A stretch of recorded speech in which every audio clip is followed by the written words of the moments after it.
Hi guys, this is Ashley. Welcome back to my channel. I have sort of a new type of haul video for you today.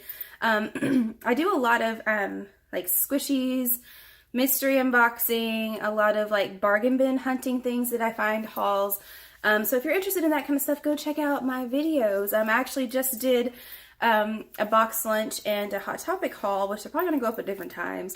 But I have this shirt that I found at Hot Topic. So if you like Harry Potter, if you like hauls, if you just want to watch me open stuff, make sure you check out those videos and subscribe and like this video so I know to make more of them. But today is a new type of haul. As you can see by the thumbnail and by the title, I like to go to Barnes & Noble. Barnes & Noble is my Achilles heel. I wish we still had a Books-A-Million because Books-A-Million was a little bit cheaper. I wish we still had Hastings. Let's have a moment of silence for Hastings. I miss Hastings so much.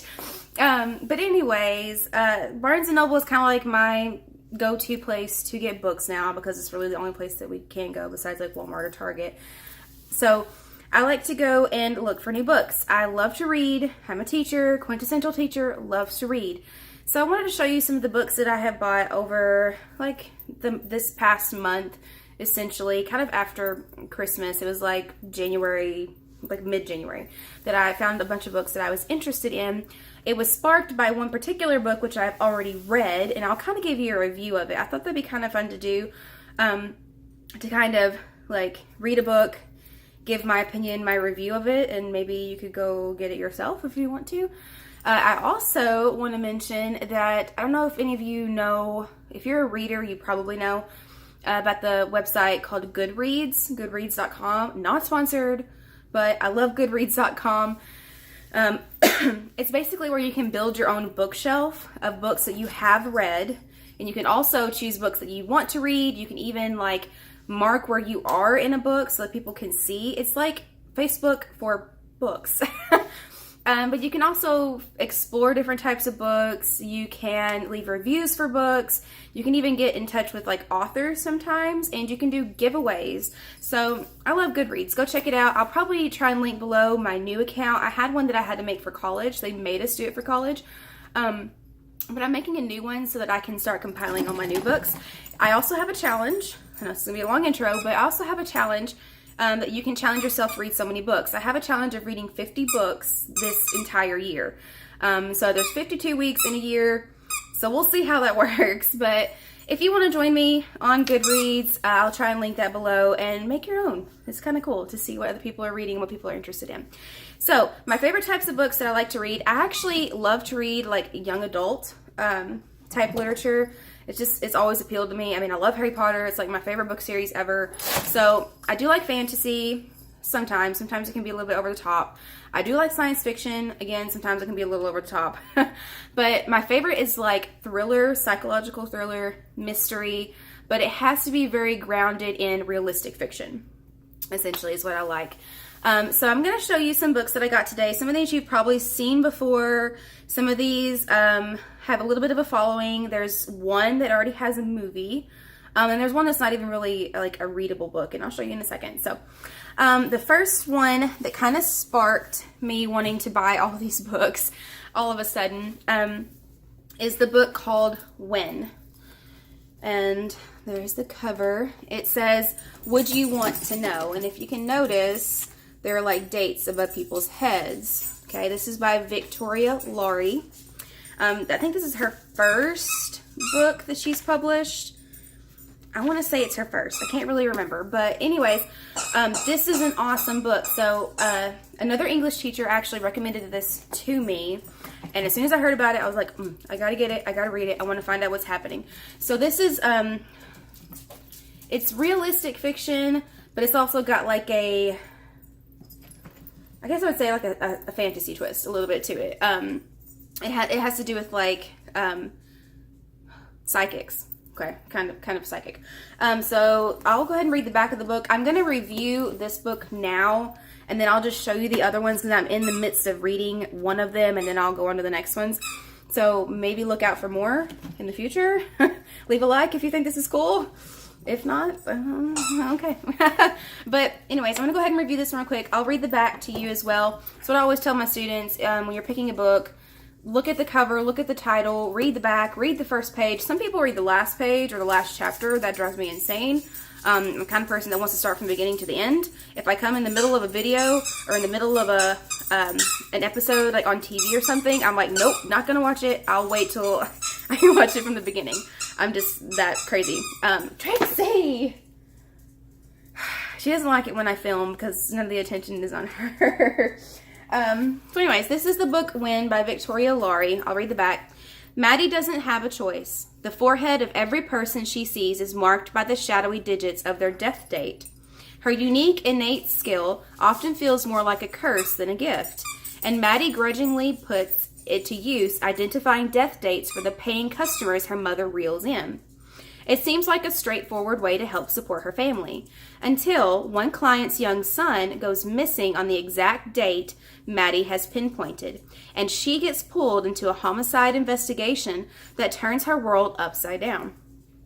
As more young people disappear and are later found murdered, suspicion swirls around Maddie.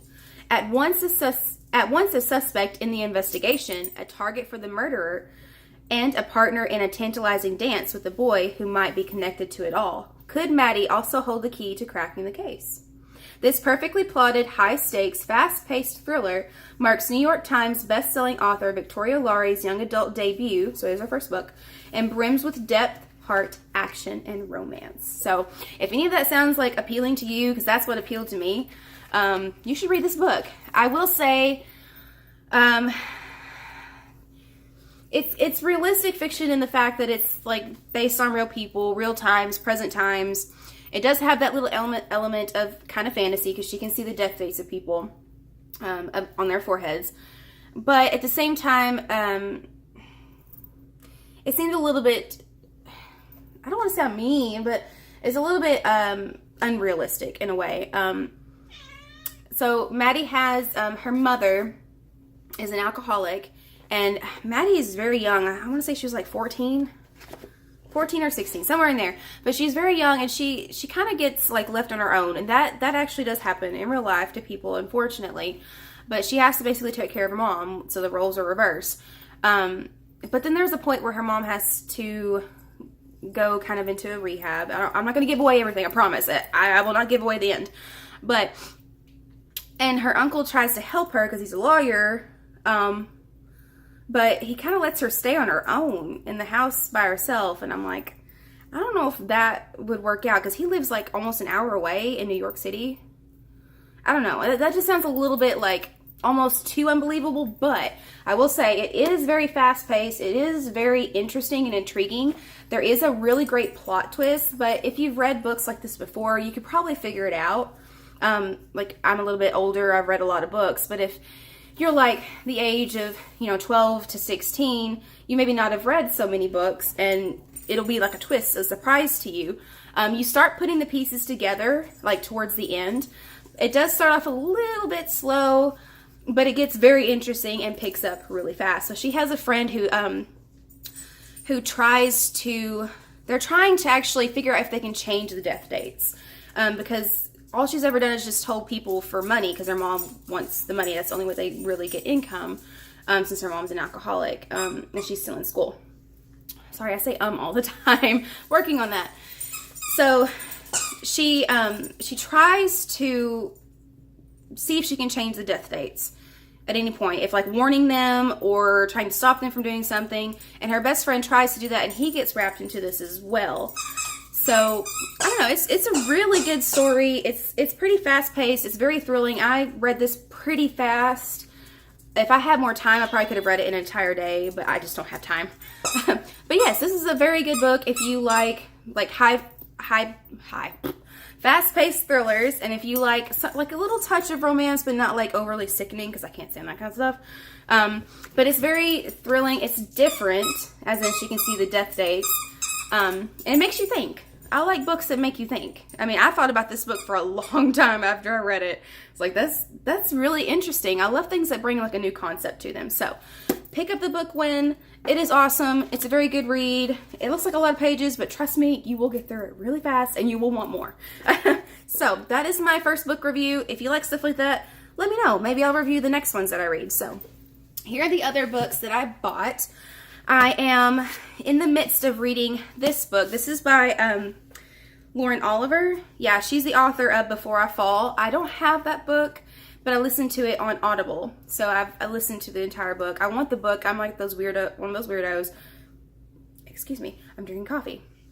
But I'm one of those weirdos that I'll listen to it, but I really want a physical copy. I have to have a physical copy of things. Like, we have Netflix and everything, but I want a physical copy of the DVD. So that's the kind of person I am. But anyways, so here is Lauren Oliver's book called Replica. And the title kind of gives it a hint into what it is. So I'm reading this one now, so I won't review it yet, but I will kind of tell you a little bit about it. So this is by Lauren Oliver, Replica. This really intrigued me because, if you notice, this says Lyra. And then when you flip the book, there's another side that says Gemma. Okay? So basically it's two stories, Gemma's story and Lyra's story, and they both overlap. And this is really cool because you can read all of Lyra's story and then read all of Gemma's story, or you can do what I decided to do and read a chapter in Gemma, a chapter in Lyra, and then back and forth. And you can see it's one of those, again, it makes you think. It's kind of a mystery, but it's very sci-fi. But it's realistic sci-fi, which is really interesting. Because Lyra's story is definitely like out there.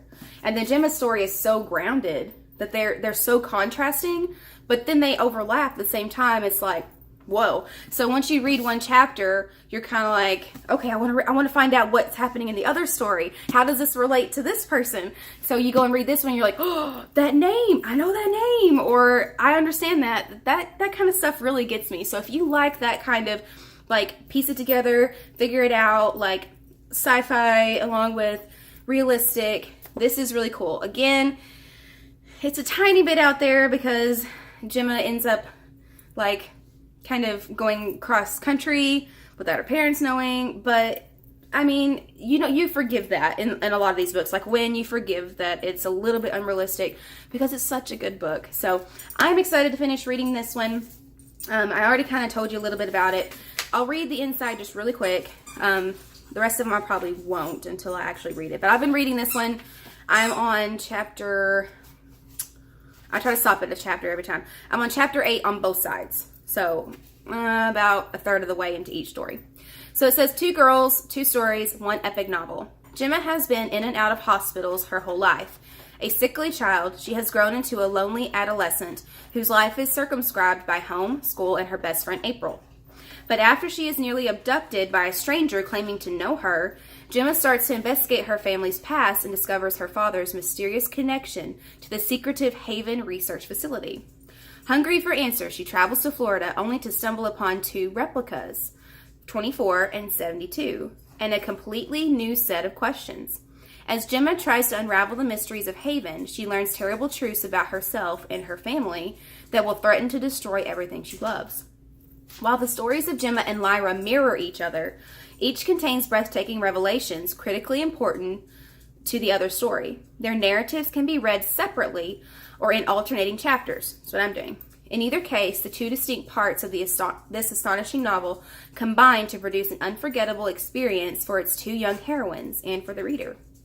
The New York Times bestselling author of Before I Fall and the Delirium trilogy, which I want to read as well, has written a brilliant, riveting novel that explores issues of individuality, identity, and humanity. Replica is an ambitious, thought-provoking masterwork. And yes, it definitely is. So I will continue to read this. I will give you an update on what I think about it, hopefully, at the end. But it will also be on Goodreads, so you can check that out as well. You just have to be careful on Goodreads because there's a lot of spoilers because people do review books. So if you haven't read one yet, I don't suggest looking at the reviews. Maybe look at the star reviews, like how many stars it is.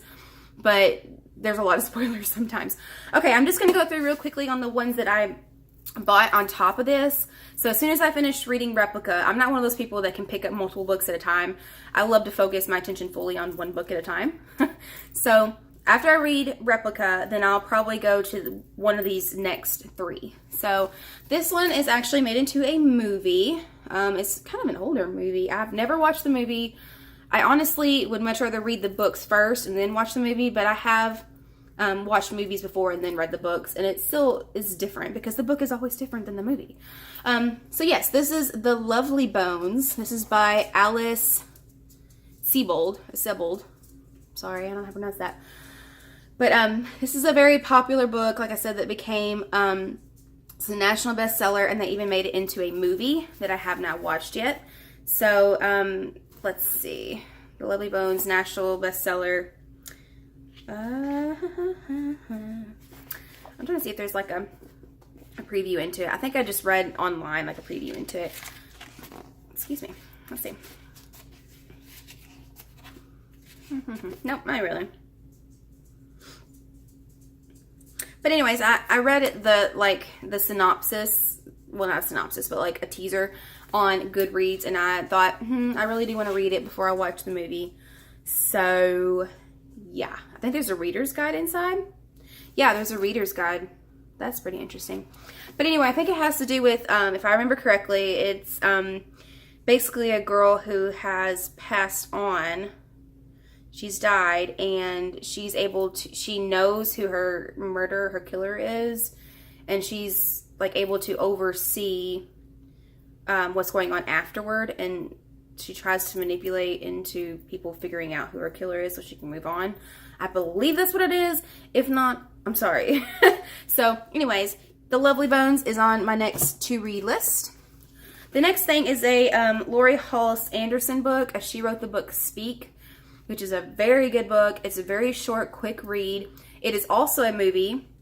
It's very good. It's very realistic. It'll really move you emotionally. But this is the new one. This is called, or not a new one, but a new one for me. Winter Girls. And I feel like I've seen this in a movie on Netflix. I may be going crazy, but I really think I have seen this on here before, on Netflix before. Like they've turned it into an original or something. I don't know. But anyways, I was really interested in this one. It's called Winter Girls. This one has to deal with like anorexia and bulimia, and I've researched a lot of that since I do teach like teenage, and that was one of my big projects I wanted to work on in high school, is understanding the psychology behind things. I love psychology. If I didn't teach, I'd probably go into psychology.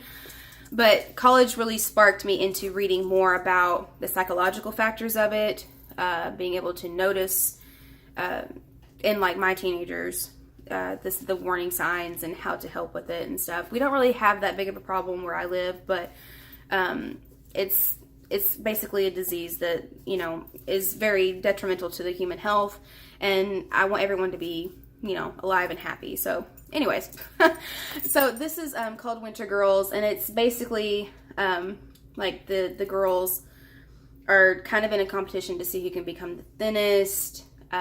So Cassie, one of the girls, ends up losing her life, and her friend is left behind to deal with the effects of it and still dealing with the disease. So sounds like a very interesting book to me.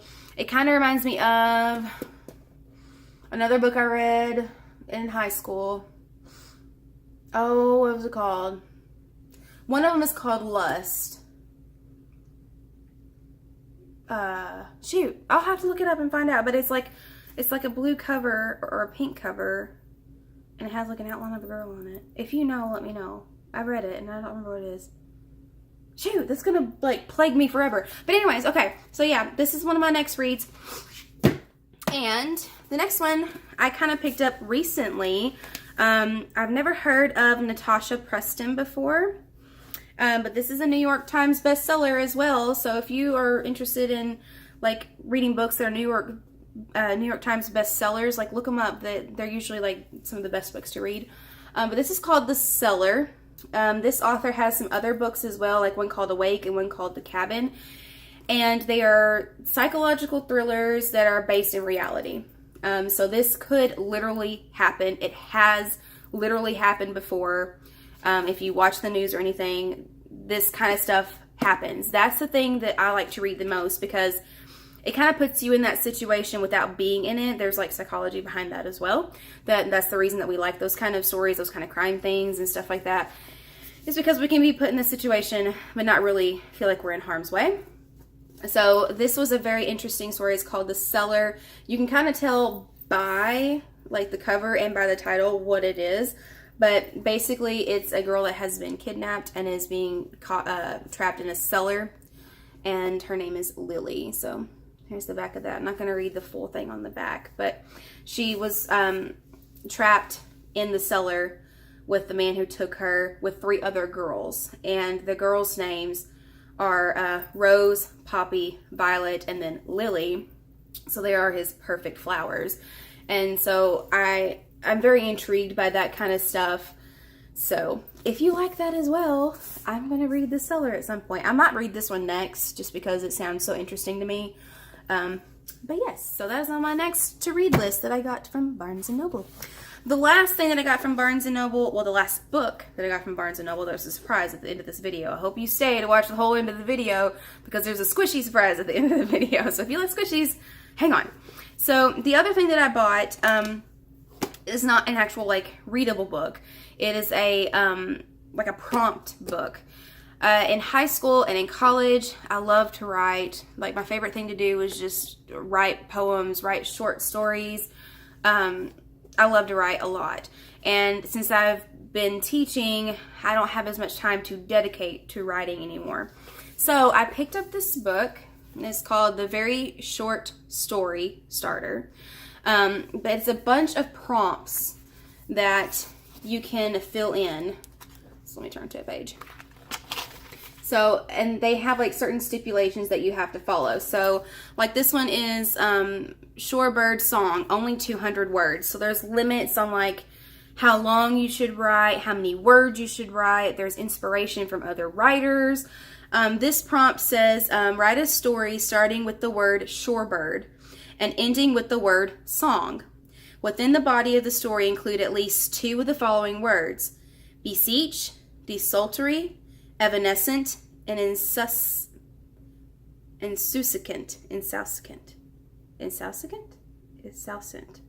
I can't even say that word. Oh my. Okay. But anyway, I will look that up. But anyway, there's some of those prompts in here. There's one that's like, 350 words. And sometimes they like start you off. There's lots. It's fiction. It's realistic. It's fantasy, it's historical fiction, it's a bunch of different types of prompts. Like this is a good one. 10 years in 500 words. Structure a story into 10 parts, 1 for each year in a decade. Write 50 words for each year to create a story. So that kind of like jumpstarts your brain. There's a bunch that I want to do, and again, I haven't had time to do any of them. So that might be a new thing, maybe. Like sharing some of my older stories that I did when I was in high school. Because every time I read them, I'm like, wow, I feel like that was really good. Of course, I'm always going to say that my writing is really good. But anyway, I think it's just, even if you feel like you're not the best writer, actually writing at least 30 minutes a day is going to help you improve by leaps and bounds. And also reading is going to help you improve by leaps and bounds. So if you're interested in hearing some stories that I come up with, I may make that a thing. I don't know. I like to write. So if you like to write as well, it's kind of cool. So it's 101 flash fiction prompts if you're interested in that. So yeah, those were the books that I bought from Barnes & Noble. The last little surprise that I have is a squishy. Barnes & Noble, since Hastings, R.I.P. Hastings. Since Hastings has kind of gone under in our area, Barnes & Noble has really started taking on all the pop culture stuff. So they've always had like games. They've always had a few toys and like collectible figurines. But now they're getting like mystery boxes. Excuse me, that coffee. They're getting Tokidoki, they have Pusheen, they have Disney stuff, they have Funko Pops. I mean, they have all kinds of stuff now. And I found some squishies. I found a squishy that I had been wanting forever. It's been sold out online. I tried to buy it from Jenna Lynn because I love Jenna Lynn squishies, but it's been sold out forever. But it is an Eye Bloom squishy. I have the Eye Bloom pink bread, like the tall pink loaf bread. And then I found this one online and I wanted to have it so bad. And I found it at Barnes & Noble and I was like, it's gonna be mine. It is a cheesecake. I guess I could show you the wrapper. But it is the Eye Bloom cheesecake. Oh my gosh. It looks delicious. I've already kind of like scuffed it up a little bit. But it smells so good. It smells like almost fresh baked bread. It's just so, it looks so realistic. And it's just so much fun to squish. And it squishes so good. It's slightly fast, but I've had slower, but it's still a good squishy. But Eye Bloom is really good about having like very light squishies. And this is a very light squishy and I love it. I love it, love it, love it. Love it so much. It's so pretty too. All right, so yeah, that was a surprise. The squishy surprise. I like doing that too. Ta-da. So yeah, check out Barnes & Noble. Check out Goodreads.com. I'll try to link my profile below. You guys can kind of like add me. You can also join communities on there. So I may join some communities or something. And we will discuss books if you want to. So yeah, I'm going to keep reading Replica. I will give you a review. Hopefully, if I don't forget, because I'm really bad about doing videos and getting busy. So definitely in the summer, I'll do a lot more stuff. I promise. So yeah, please subscribe. Please like. Please come back and see me again. I enjoy talking to you, even though I'm literally talking to nobody and I'm in front of the windows and everybody looks at me like I'm crazy. But yeah, this is all for you guys and for me because it's fun. So come back. Join me again. If you like this kind of stuff, check out my channel. All right. Bye, guys.